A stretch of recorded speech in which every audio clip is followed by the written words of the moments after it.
औज़ुबिल्लाहि समीउल अलीम मिनश शैतानिर रजीम बिस्मिल्लाहिर्रहमानिर रहीम। अस्सलामु अलैकुम वरहमतुल्लाहि वबरकातुहू। मैं सैयद इम्तियाज़ हुसैन और आप देख रहे हैं मेरा यूट्यूब चैनल हम कब सुधरेंगे। नाज़रीन, कहने को तो बहुत कुछ है, बहुत सारे इश्यूज़ हैं और इस वक्त जो पाकिस्तान के पूरे ख़ित्ते में वर्ल्ड वाइड जो हालात चल रहे हैं और स्पेशली पूरी दुनिया में जो हालात चल रहे हैं और हर कोई अपने मुल्क की तरफ देख रहा है और हर कोई अपने मफाद के लिए कर रहा है। पहले अपना मुल्क है, अपने मुल्क के लिए एक दूसरे से बातचीत कर रहे हैं ख़ित्ते में और अपने मुल्क को सेट करने की कोशिश कर रहे हैं। और हमारे यहाँ है, जब ये सारे काम हो जाने चाहिए थे, हम पहले ही बहुत लेट हो चुके हैं और हमारे यहाँ अपनी अंदरूनी खलफशार में हम फंसे हुए हैं, इक़्तिदार की जंग में हम फंसे हुए हैं, एक दूसरे की खींचातानी में हम फंसे हुए हैं और मुल्क से किस तरफ हमको किस तरह सेट करना है, आवाम की क्या परेशानी है, मुल्क किस तरफ जा रहा है, डिफ़ॉल्ट होने की तरफ जा रहा है। लेकिन हम अपनी अना में और अपनी करप्शन बचाने के चक्कर में हमने इस मुल्क को दाव पे लगाया हुआ है। तो बहरहाल मैं फिर वही कहूँगा कि एक तेरी चाल और मेरी चाल, होगा वही जो मेरी चाल। मैंने पहले भी कहा था, इस वक्त जो कुछ भी दुनिया में और पाकिस्तान में और मुसलमानों के साथ जो हो रहा है वो अल्लाह की तरफ से है। जो कुछ भी है इस वक्त मतलब हम जिस अभी दौर में चल रहे हैं, इसमें कुदरत का अमल दखल बहुत ज़्यादा हो गया है। जो ढील अल्लाह ताला ने दी हुई थी मुसलमानों को, अब रस्सी खींचने का वक्त आ गया है और अल्लाह करे कि हम उससे पहले सुधर जाएं। देखिए, मेरे चैनल का नाम है हम कब सुधरेंगे। इसकी वजह यही है रखने का कि बेसिकली हम सब, मुझ समेत, हम क्या उस वक्त सुधरेंगे जब कब्र देख लेंगे? तो उससे पहले क्या हम होश नहीं कर सकते हैं? या जब अल्लाह की मार पड़ेगी और जब दुआ के दरवाज़े बंद हो जाएंगे, तौबा के दरवाज़े, हम उस वक्त सुधरेंगे? क्या जब तौबा के दरवाज़े बंद हो जाएंगे, क्या उस वक्त सुधरेंगे? क्या कब्र देख लेंगे, क्या उस वक्त सुधरेंगे? और कब्र में फिर क्या सुधरेंगे? फिर तो अल्लाह ही देखेगा, फिर तो हिसाब किताब का वक्त है ना। फिर तो सारी पिक्चर आपके सामने आ जाएगी। आप कुछ ना भी बोलेंगे तो सब कुछ खुद बोल रहा होगा। तो अल्लाह हमें उस वक्त से पहले जगा दे और हम में सुधार पैदा कर दे। हमारे पॉलिटिशियन ने 70 सालों में, इंसान गलती करता है, अपनी गलती मानता है, उससे सबक सीखता है। हमारे इन हुक्मरानों ने आज तक गलती पे गलती करते चले आए, लेकिन कोई सबक नहीं सीखा, कोई इखलाक, कोई किरदार, कोई माशरे में डेवलपमेंट कुछ करने का नहीं सोचा, कुछ सबक नहीं सीखा कि हमें इस मुल्क को और अपने आप को किस तरह लेके चलना है, हमें इस मुल्क में सुधार कैसे लाना है, कानून कैसे नाफिज करना है, इदारे कैसे मुस्तहकम करने हैं। सब इस मुल्क को लूट कर खाने के लिए लगे हुए हैं। अब भाई, जब मुल्क ही नहीं रहेगा तो कहाँ से खाओगे? किस पे सियासत करोगे? कहाँ हुकूमत करेंगे आप लोग? ये सब कुछ सोचना चाहिए। हर किसी से गलती हुई है, कोई पारसा नहीं है, हर किसी ने गलती की है। बड़ी बात यही है कि हम गलतियों से तौबा करें और गलतियों के सुधारने की कोशिश करें। इसमें हमारे इदारे भी हैं, हमारे पॉलिटिशियन, हमारे सियासतदान, हमारे ब्यूरोक्रेट्स, हमारी फ़ौज, सब इसमें मुलव्विस है और सब ने गलतियां की हैं। और अब भी वक्त है कि हम अपनी गलतियों से सीखें, अपनी गलतियों को मानें और इंसाफ का कानून नाफिज करें, अल्लाह की रस्सी को पकड़ें, अल्लाह के अहकामात को माने, आतिउल्लाह आति रसूल पे अमल पैरा होके इस मुल्क को चलाएं कि हमारे अल्लाह का कानून क्या है और हमारे रसूल ख़ातिमुन नबीन जो बता कर गए हैं, जो कानून सब कुछ दे कर गए हैं, बता के गए हैं, अल्लाह के अहकामात बता कर गए हैं, उस पे इस मुल्क को चलाने की कोशिश करें। ये सो कॉल्ड ये जो आते हैं ना सोशलिज़म और ये आज़ादी और ये, भाई ऐसा दीन में नहीं है। जो इस्लाम कहता है हमें उस तरह से, हमारे यहाँ सज़ा और जज़ा का कानून जब तक नाफिज नहीं होगा, अमीरों और गरीबों के लिए, हुक्मरान और रयाया के लिए एक कानून नहीं बनेगा, उस वक्त तक हमारे मुल्क का और हम मुसलमानों का यही हाल रहेगा। हमें अब ग़ुलामी की ज़ंजीरों को तोड़ना चाहिए। हमें अल्लाह का खौफ करना चाहिए, हमें हिम्मत करनी चाहिए सच बोलने की, और हमें अपनी, कोई छोटा बड़ा नहीं हो जाता अपनी गलती मान लेने से। हमें अपनी गलतियों को तस्लीम करना चाहिए और आगे बढ़ना चाहिए। बस एक चीज़ सिर्फ इस मुल्क में करने की है कि इंसाफ, जो महरूमी है उसको ख़त्म करें। देखिए बहुत सारी बातें हैं इस मुल्क में, जो बिगाड़ आया है उस पर बहुत सारे, सच बहुत कड़वा होता है। यहाँ सच बोलो तो आप पर मुकदमात बन जाते हैं, आप अदलिया के ख़िलाफ़ बोलो तो आप तौहीन अदालत आप पे लग जाती है, आप फ़ौज के ख़िलाफ़ बोलो, आप फ़ौज पे तनकीद करो तो आप पे गद्दारी के मुकदमात लग जाते हैं, आप कानून के लिए बोलो तो आप पे क्या कहते हैं आइन शिकनी का लग जाता है। बात यह है कि देखा जाए कहा क्या जा रहा है, आके सही कहा जा रहा है, इस मुल्क के मफाद के लिए बेहतर है या नहीं है।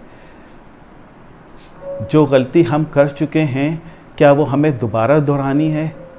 मुल्क कहाँ से कहाँ चला गया, लोग चांद पे पहुँच गए, लोग आसमानों पे दुनिया बनाने की सोच रहे हैं,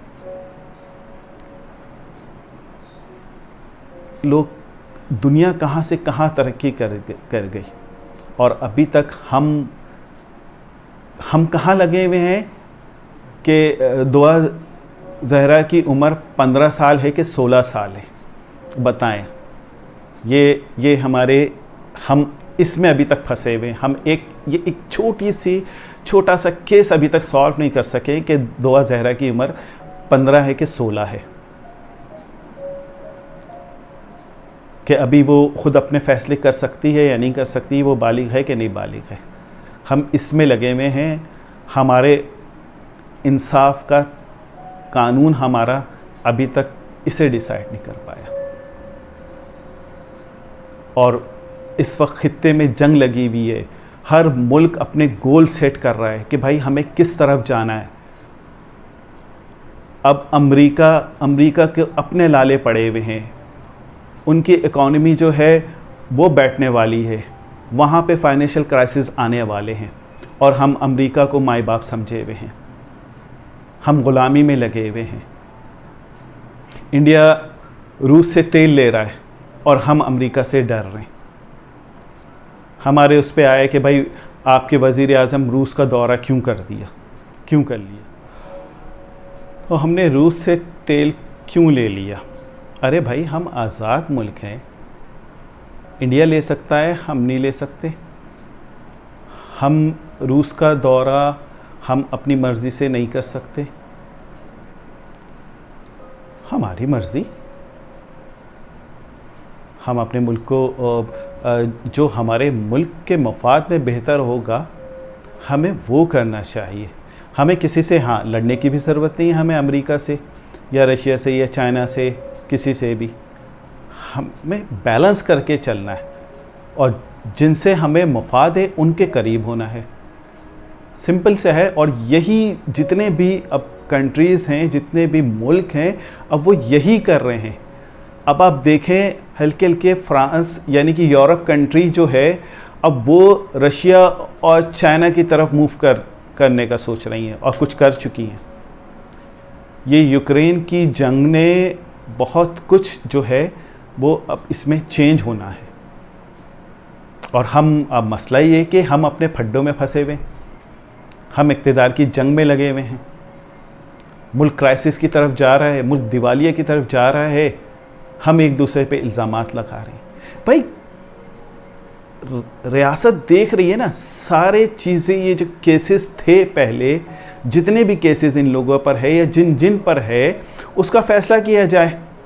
है तो सही है भाई, सज़ा दी जाए।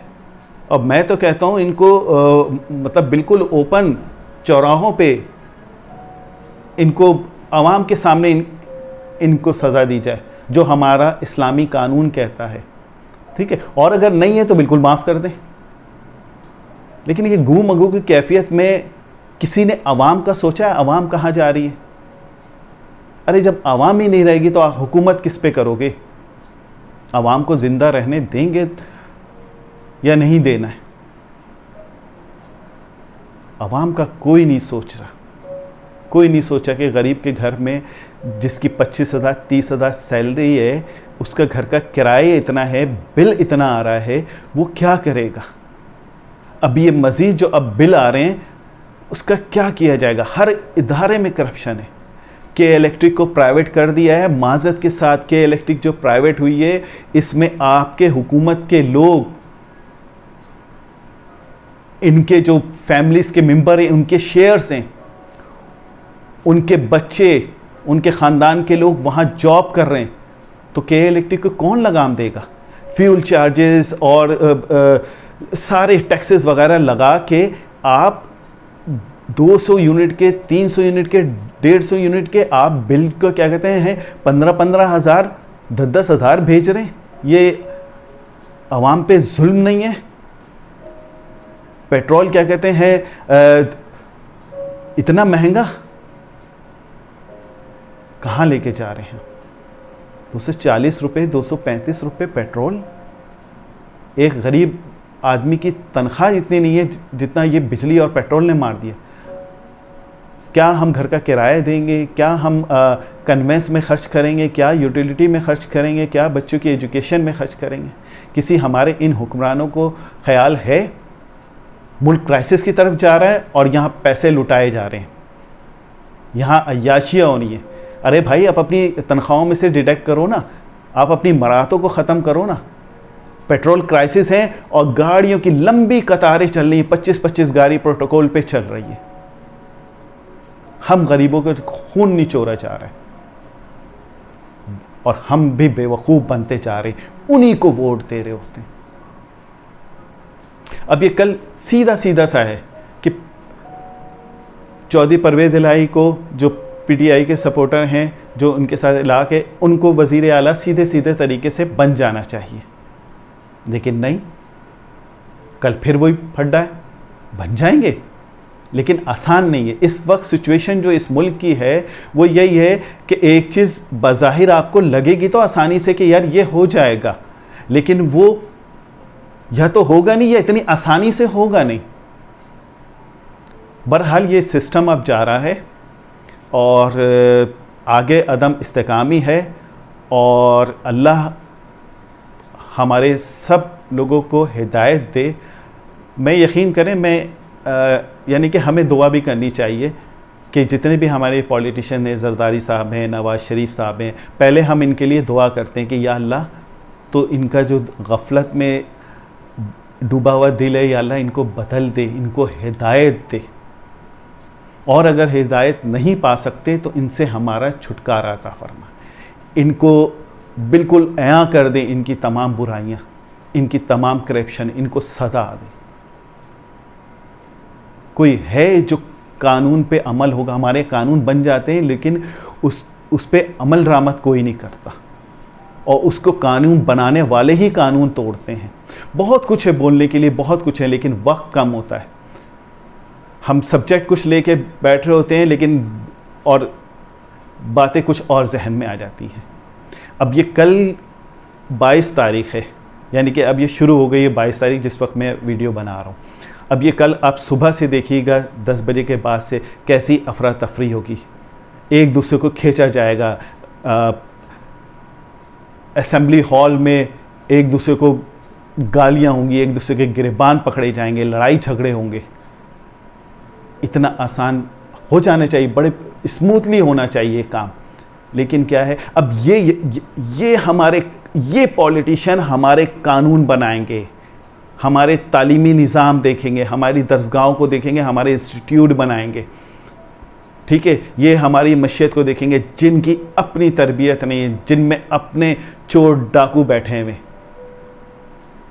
जिनमें अपने करप्ट लोग हैं, जिनका अपना किरदार नहीं है, ये लोग हम पे मुसल्लत हैं, जिनको तमीज़ नहीं है बात करने की।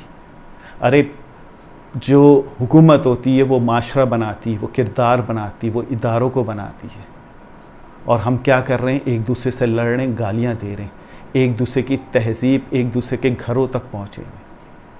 अब देखिएगा एक से एक मतलब लोगों की सबके चेहरे पे से नकाब उतरेगा, सब एक्सपोज होंगे,